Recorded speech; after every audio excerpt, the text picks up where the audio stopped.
You're such an asshole. We have a melancholy request, and I only have truth. I only have truth. Hi again. Hope you're doing well. Your answer on these questions will probably turn over my future. No, it'll merely make you awake to what your future will be or what it won't be. As long as it no more possible to engage with people on intellectual level, English is this guy's second language, and create profound relationships with women nor with men. One, how to eliminate a nostalgia for the periods of childhood and teens that were so blissful and pleasurable, understanding that it stops me from the pursuit of success, money, and freedom in this case, in other countries for the rest of my life. Well, a couple things here. You never eliminate nostalgia. I mean, why? Look, a lot of you all, how do I end this thing, this permanent thing? How do I erase my past? You don't. How do I get rid of the bad things that happen in life? You don't. They happen, whether to you or by you. These are facts, and you will hurt yourself more trying to impossibly eliminate them or rationalize them away rather than just accept and say, yeah, that's how that one went. I mean, for good or worse. But you had good experiences when you were a kid. Things were more idealistic, obviously, because your parents paid for everything, or at least were supposed to. Um, I don't know. I think kids have a lot more hope because they haven't had life kick the crap out of them yet. Everything's new and novel. I think that novelty is a very key thing. I remember as a little kid just like looking at these little yellow dragon snap flowers. I was fascinated with those and watching my nieces. Dude, they could sit at this pond for hours with tons of day old Wonder Bread and feeding the fish, watching them chew it up. All right. But that is a temporary moment in time that you are young and everything is new and exciting. And I don't know why even you'd want to get rid of that nostalgia. Now, if you are pining and yearning for a return to that, that's where your pain and agony is coming from, because that's not possible. It'd be like me pining and yearning, like I can't live a happy life unless Jennifer Aniston comes over here and is my personal sex slave. Well, I'm going to have a miserable life now, aren't I? But I think the analogy drops because there's no nostalgia about that ever happening in my past to begin with. But look, that's just the way nature is. That's the way life is. You had these ideal times or idealistic times, because I think kids are obviously naive. They don't know what's going on. It was wonderful. It was magical. Even in my childhood, which kind of sucked, to be perfectly honest, there was still like, oh wow, what are the mountains like? Fish. Oh my God, catching your first fish. Yeah. But there's always good things, but that's largely because it was the first time for everyone. First time you kiss a girl, first time, I don't know, you get your bike. Oh my God, I remember getting a bike. Holy cow, was that huge. Saturday morning cartoons, that was largely back in the 80s. And then your environment changes and you change. The most obvious of changes is that you just get used to everything. You've experienced more and more of the things, and nothing is exciting or novel anymore. You really sit and think about when's the last time you were really excited about something as an adult. And I'd have to say, like, the last time I was really excited about something was going to college, because that's maybe like the last final unknown. We're like, oh, I can't wait. This is going to be so great. And I was so high on endorphins. I can even remember it to this day, like, which is why I have such an affinity for fall. It was fall, nice, brisk, cool wind. You're excited, the hope, the potential, your expectations are up here. Now, of course, that's whittled down and beaten down by reality. But that's the last time I was really truly excited about it. Maybe college graduation, maybe maybe I was excited about that. And then the prospects of working. And then you get out into the real world, though I had enough internships, I should have known better. You find out again, your dreams are destroyed. Well, when's the last time you had anything exciting or new or novel? Truth is, you get old and there's not a lot of secrets or surprises anymore. Like, okay, you've had sex, you know what that's like. Well, you'll have sex with a different girl. Okay, it'll be different, but not that much different. Be some consistent things. And definitely go, where is it going? Ah. I mean, maybe you get excited about buying a new thing, a gun, car, home ownership, maybe. You're excited, but then everything, every action has a responsibility and a consequence. Like, yeah, okay, I was happy and kind of excited about building a house, but I've owned houses before. I knew I had a lot of work ahead of me. I was like, oh my God. I was like, yeah, it's pretty cool. Pretty neat. But nothing like summer vacation. On the opposite, nothing like the first day of kindergarten and then the second day of kindergarten. I'm like, how many years of this? So it cannot be repeated because of the nature of human existence and novelty. Everything wears off. And so I wouldn't try to fight. You say, how to eliminate the nostalgia? You shouldn't eliminate the nostalgia. You should have fond memories. I don't want to eliminate the nostalgia of hanging out with my grandpa. I don't want to eliminate the nostalgia of going swimming when we could. I don't want to eliminate the nostalgia I had. We had it, thank God. Through a kind man, we got bikes. I will never eliminate the nostalgia of having that classical 80s experience, just biking all over the place. Teens, yes, you don't want to eliminate the nostalgia. Absolutely not.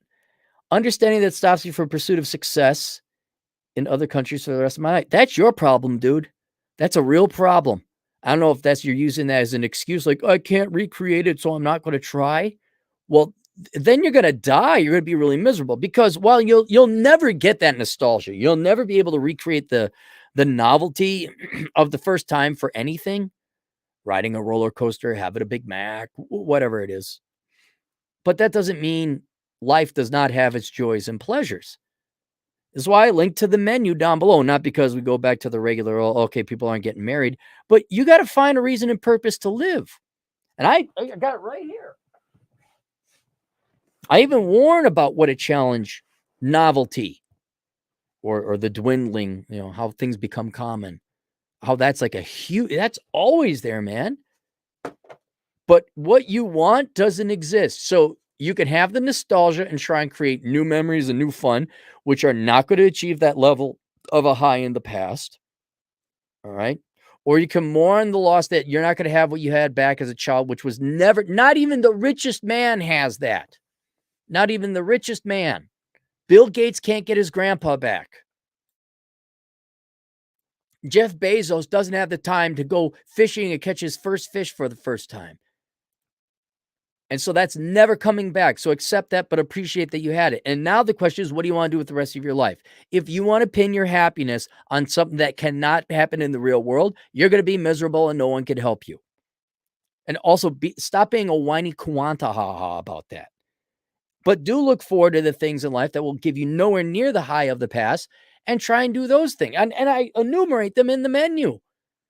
I'm not giving away the book or anything, but traveling, trying different food, all the different hobbies in the world, philosophy, reading interesting books. I prefer audiobooks, hanging out with your buddies, going on adventure. You got to recreate it, or not, or be miserable. I don't care. Not my life. And don't give me this, it prevents me from chasing money and success. Oh, boo. You know what's going to make you chase money and success? Starvation, hunger. See, are you using this as an excuse? Things won't be great like my childhood forever, so I'm not going to work. Is that what you're telling me?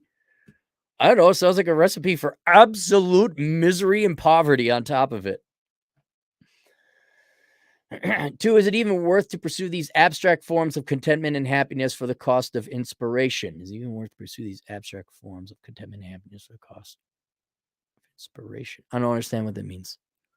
Or shall I return to the third world country with crappy economics but sweet memories which can't be repeated at a mature age, then increase my excitement of life and try to pursue excellence there, realizing that the payoffs are much less? No. You're chasing, you can't go back. You're never... As an aging person, you will never be able to recreate childhood. You have one childhood. You have one first fish you catch, one first time you have ice cream, one first time you have sex, one first time you, I don't know, go on a roller coaster. It cannot be repeated. You're chasing a ghost. It's not possible. You will not only be miserable, you will waste your life doing that. And going back, so it sounds like you came from a foreign country, third world country. Going back to your childhood neighborhood isn't going to do anything. Oh, it might be fun. Like, oh, look, I played on that swing set over there. Oh, I used to, get in fights over behind that alley over there. All right. But yeah, you could visit, but no, I wouldn't move. Your new life is you have all these options in the world. I'm being deadly serious. Read that book, The Menu. You have all these options in the world. You need to make money, though, to support yourself, feed yourself, clothe yourself, and then give you enough free time and a budget so that you might go and explore and enjoy life. But I could tell you for certain you cannot go back and relive your childhood. You just can't. Not going to happen. And so your only choice is to do what pays. Logic, within reason. So, I wouldn't go back home unless they pay you a lot of money. Or on the spending side, it's cheaper to live there. You have family. There's other reasons that will affect your happiness in your future life that, like maybe family's there. Maybe you like the culture. It's cheap living. Right? Maybe you don't have 40-inch screen TVs. Who cares? If you're happier there because your future life is going to be happier there, then you can go back in there, but not for your childhood. No. And if the only reason to go back there is to look at ghosts you'll never be able to play with, well, I would stay, I presume, in the United States or wherever you are, make your money and create new experiences. That's it. That's all you got. Normally, we would have had love and family, although those are new experiences. But even those aren't on the options anymore. So, I mean, you guys, it's kind of, you got to become kind of a self-financed, self-supporting James Bond, or maybe more a Simon Templar. Bond had the government send him all over the place. But you kind of like, what did James Bond do aside from carry out missions? Well, if James Bond was on vacation, he'd probably chill out in Jamaica, which he did according to canon. And he'd chase girls and he'd do fishing and whatever. So work up the money, get your finances squared away. Try different things in life. Go play volleyball, join a club, whatever. I play poker. I have my fun. And go live your life. Create new experiences. Because the only other option is you being miserable for the rest of your life and not trying anything. So there you go. And there you have it. Mr. 5'9".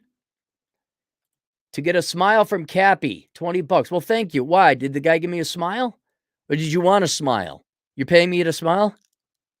There, how was that? Or more of a fun buddy Jesus. Which smile would you like? Someone did a funny joke, but I have to act like it was funny.